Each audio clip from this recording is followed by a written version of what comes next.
وشفاء لما في الصدور، اور تمہارے دلوں کی شفا کا نسخہ اللہ کی طرف سے آیا، وہدی ورحمہ۔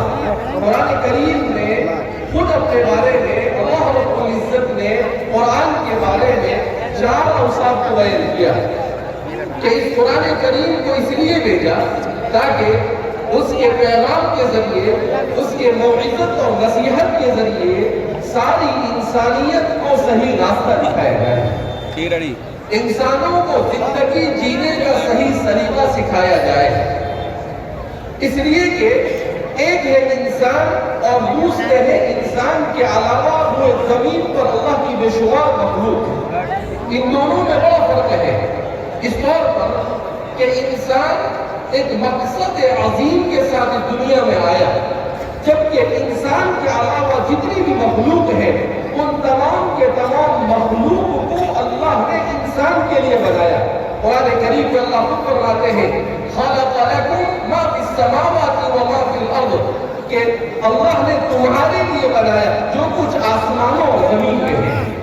تو یہ روئے زمین پر یہ چاند اور سورج، یہ ستارے اور یہ آسمان اور یہ زمین اور یہ پہاڑ اور یہ سمندر، یہ جتنی بھی چیزیں ہیں یہ ساری کے ساری یہ انسان کے خادم ہے۔ اللہ نے انسان کی ضرورتوں کے خاطر ان کو پیدا کیا، اور انسان کو کیوں بنایا؟ تو اللہ رب العزت فرماتے ہیں حدیث پاک میں فرماتے ہیں کہ الدنیا خلقت لکم وانتم خلقتم للآخرہ فکونوا ابناء الآخرۃ ولا تکونوا ابناء الدنیا، کہ لوگو دنیا کو ہم نے تمہارے لیے بنایا مگر ہم نے تمہیں، اللہ فرماتے ہیں الدنیا خلقت لکم وانتم خلقتم للآخرہ، اور تمہیں اللہ نے آخرت کے لیے بنایا۔ یہ دنیا میں انسان آیا اور آ کر پیسے کما کر، نام بنا کر اور اپنی حویلی بنا کر، اپنی گاڑی بسا کر، اپنا نام دنیا میں زندہ کر کر وہ دنیا سے چلا جائے اور وہ یہ سمجھے کہ اس نے اپنی زندگی کے مقصد کو پایا، وہ انتہائی عظیم خسارے میں ہے۔ اس لیے کہ اس دنیا میں آنے کا مقصد کیا ہے کہ انسان اللہ کی رضامندی کے مطابق زندگی گزارے۔ انسان اپنے ہر کام کو کرنے سے پہلے یہ جاننے کی کوشش کرے کہ وہ اس کام کو انجام دے رہا ہے کیا میرا خالق اور مالک اس کی اجازت دیتا ہے یا نہیں دیتا ہے، اللہ نے اسے جائز اور حلال کہا ہے یا نہیں کہا۔ آج دنیا میں مسلمانوں کی تعداد 200 کروڑ سے زیادہ ہے، اس سے پہلے دنیا میں کبھی مسلمانوں کی اتنی بڑی تعداد نہیں تھی۔ مسلمان اپنی اتنی بڑی تعداد کے باوجود دنیا میں کسی قسم کی وقعت نہیں رکھتے، ان کا کوئی مقام اور مرتبہ اور ان کی کوئی پوزیشن دنیا کے اندر میں نہیں ہے۔ اس کی وجہ کیا ہے؟ اس لیے کہ مسلمانوں نے اللہ کی کتاب کو چھوڑ دیا، مسلمانوں نے تعلیم کو چھوڑ دیا، مسلمانوں نے اپنے دین سے اپنے رشتے کو کمزور کر دیا، مسلمانوں نے رسول اللہ صلی اللہ علیہ وسلم کی پیروی کو چھوڑ کر شیطان اور دشمنان دین کی پیروی اختیار کی۔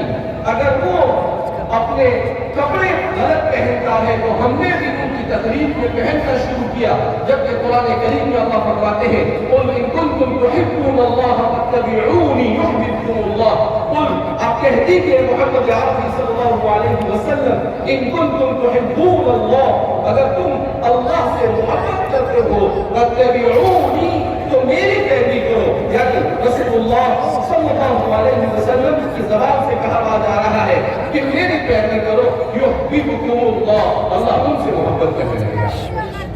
انسان کے لیے کتنا اونچا مقام ہے کہ خالق اور مالک جس نے آسمان اور زمین اور کائنات کے ذرے ذرے کو پیدا کیا، وہ ایک نسخہ بتا رہا ہے اور وہ ان سے کہہ رہا ہے کہ اگر تم رسول اللہ کی پیروی کرو گے تو میں تم سے محبت کروں گا۔ اللہ فرماتے ہیں یحببکم اللہ، اللہ تم سے محبت کرے گا۔ اس سے بڑا انسان کے لیے اور کوئی شرط ہے، اس سے بڑا اور انسان کے لیے کوئی نام نہیں ہو سکتا ہے کہ اللہ خود اسے محبت کرنے لگ جائے۔ اگر آج دنیا میں کوئی کہہ دے کہ فلاں ملک کا بادشاہ وہ آپ کو بلائے اور آپ سے یہ کہہ دے کہ میں تم سے محبت کرتا ہوں تو تمہارا کیا حال ہوگا؟ تمہیں قبول ہوگا، تمہیں فخر ہوگا اور تم ساری دنیا میں ڈھنڈورا پیٹو گے اور کہو گے کہ بادشاہ نے مجھے کہا ہے کہ میں محبت کرتا ہوں۔ اللہ شہنشاہ ہے، بادشاہوں کا بادشاہ ہے، وہ کہے کہ اگر تم رسول اللہ صلی اللہ علیہ وسلم کے طریقے پر چلو گے تو اللہ تم سے محبت کرے گا۔ اس سے بڑھ کر انسان کے لیے کوئی اعجاز نہیں ہو سکتا ہے۔ اس لیے ضرورت اس بات کی ہے کہ مسلمان اس چیز کو سمجھنے کی کوشش کرے۔ آج کا مسلمان اس چیز کو نہیں سمجھ پا رہا ہے۔ آج کا مسلمان اسی وقت کامیاب ہوگا جب وہ اس دنیا کے اندر میں دو کام کرے گا۔ اگر وہ قرآن کریم کو اپنی زندگی کا مقصد بنا لے اور وہ صحیح ڈھنگ سے اسلام کے بتائے ہوئے طریقے کے مطابق تعلیم سے وابستہ ہو جائے تو اس دنیا میں اس کو ترقی سے کوئی نہیں روک سکتا ہے۔ ان العزت للہ جمیعا، عزت اللہ کے ہاتھ میں ہے، روزی دینا اللہ کے ہاتھ میں ہے، سب کچھ اللہ کے قبضے قدرت میں ہے۔ لیکن انسان جب تک کہ اپنے خالق اور مالک کے بتائے ہوئے اصول کے مطابق زندگی نہیں گزارتا ہے وہاں تک کہ اس کے لیے اللہ راستے نہیں نکالتا ہے۔ قرآن کریم میں اللہ فرماتے ہیں کہ اگر تم تقوی کی زندگی اختیار کرو گے اللہ فرماتے ہیں کہ اللہ تمہارے لیے ہر مصیبت سے نکلنے کے راستے لگائے گا۔ وَمَن يَتَّقِ اللَّهَ يَجْعَلْ لَهُ مَخْرَجًا، جو اللہ سے ڈرے گا اللہ اس کے لیے ہر مصیبت سے نکلنے کا، ہر پریشانی سے اور ہر پرابلم سے اس کو نکلنے کا سولوشن سے بتا دے گا۔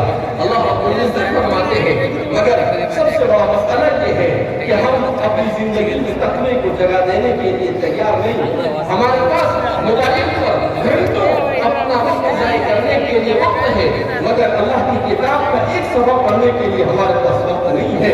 ہمارے پاس فلمیں دیکھنے کے لیے وقت ہے، ہمارے پاس کرکٹ دیکھنے کے لیے وقت ہے، ہمارے پاس سوشل میڈیا کے لیے وقت ہے، ہمارے پاس واٹس ایپ کے لیے، فیس بک کے لیے وقت ہے۔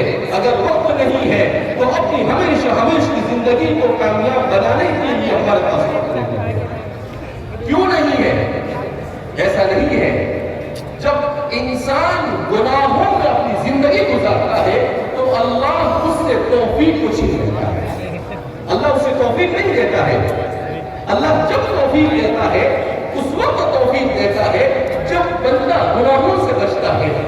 جب گناہوں سے بندہ بچتا ہے تو اللہ اس کو نماز کی توفیق دیتے ہیں۔ جب گناہوں سے بچتا ہے اللہ اس کو قرآن کی تلاوت کی توفیق دیتا ہے۔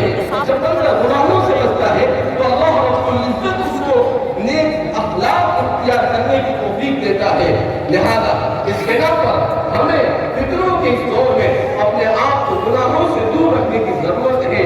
ہم اپنے آپ کو گناہوں سے دور رکھیں گے اللہ ہمیں اپنے سے قریب کرے گا، اور جب اللہ اپنے سے قریب کرے گا تو اعمال صالحہ کی توفیق ہوگی۔ قرآن کریم کی نسبت پر تو ہم یہاں جمع ہوئے ہیں، یہی قرآن وہ کتاب ہے جس کتاب کی برکت سے اللہ رب العزت نے دنیا میں انسانوں کو سربلندی عطا فرمائی۔ حضرت عمر رضی اللہ تعالیٰ عنہ فرماتے تھے کہ میں تو ایسا تھا کہ میرے والد مجھے کہا کرتے تھے بچپن میں کہ عمر تجھے بکریاں چلانا نہیں آتا ہے تو زندگی میں کیا کرے گا؟ مگر وہ فرماتے تھے کہ اسلام، قرآن اور رسول اللہ کی صحبت نے مجھے ایسا انسان بنایا کہ اللہ کے